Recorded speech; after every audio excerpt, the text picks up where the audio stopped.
Hey, what's good? I'm Isaac Lee, and we back doing another review for the episode of number 5 of Young Rock. This time we're back in 1985. This is Dwayne. He's getting in trouble for punching that kid for saying wrestling was fake. Just to give a little small recap, this is when he went on that date with Karen, which happened to be at that flea market where Rocky Johnson was having his match. So he gets back to school, and another guy that was trying to talk to the same girl, you know, he gets all jealous. He says wrestling's fake, and then Dwayne basically just punches him. Unfortunately, that's what he was taught by the other wrestlers, you know, like Junkyard Dog and the rest of them. So he knocks this kid out. They end up going to the principal's office. That's where Otta gets called back to, and she's all like, oh, he's never done anything like this. I raised him better than that. And she finds out later on in the episode just how much he's kind of changed. And you know, they leave there and they're on the bus, and of course she's disappointed. She's wondering where this change has come from, because you know, she's still in a way looking at him as, you know, the same little boy that, you know, he used to be. You know, back when they do their scenes in 1982, he ends up catching an attitude. He storms off the bus. You know, she doesn't know where he is. He's supposed to be home. He doesn't get home, so now she starts calling around. You see her calling people like Junkyard Dog, Andre the Giant, Wild Samoans, Macho Man Randy Savage. She's calling all these places. She ends up finding out that he's at a mall. Specifically, he's at Zales. You know, he's looking at studs of all things, because he's still trying to impress this girl, trying to keep up the lie that he has money, even though it's pretty much been spoiled at this point. And it's funny that when she catches him there, they bring up the rock catchphrase, "It doesn't matter." When she's like, are you seriously over here looking at jewelry that more than likely you can't afford? And she's like, oh ma, you just overreacted. Like, are you saying I'm overreacting? And then that's when she says the catchphrase, "It doesn't matter what you think," which as soon as I heard that, I was like, oh, that's interesting that they would put that catchphrase in there. And if they put that in, how many other catchphrases further along into the season are they going to throw in?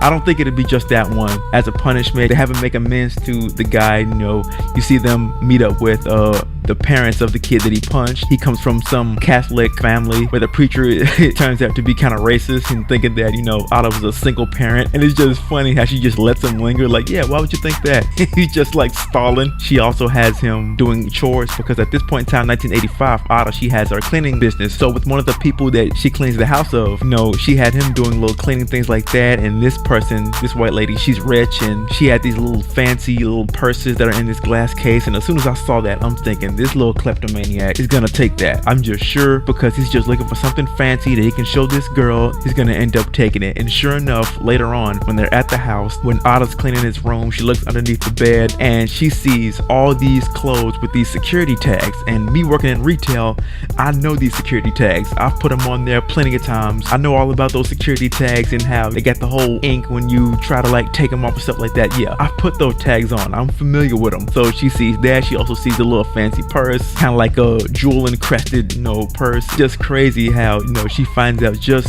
what he's been doing and just what he's been up to and just how much he's changed. You know, they end up having a talk where he's all like, well, I'm just tired of us just not having stuff. And she's like, well, so am I, but you can't just take things. You gotta go about getting things the right way, you know. And he was supposed to go on a date. At one point, he was all like, oh yeah, I'm just gonna sneak out of the house, but then he ended up canceling on that. Even the girl, they flipped back to the date, and she's all like, oh, I can't believe I got stood up.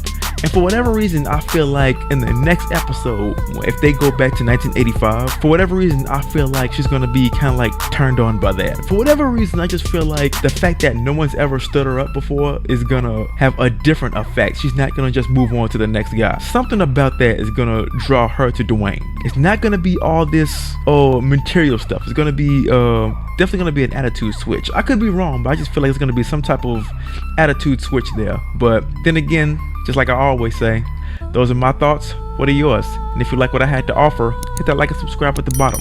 I'm Isaac Lee. This is The Rundown.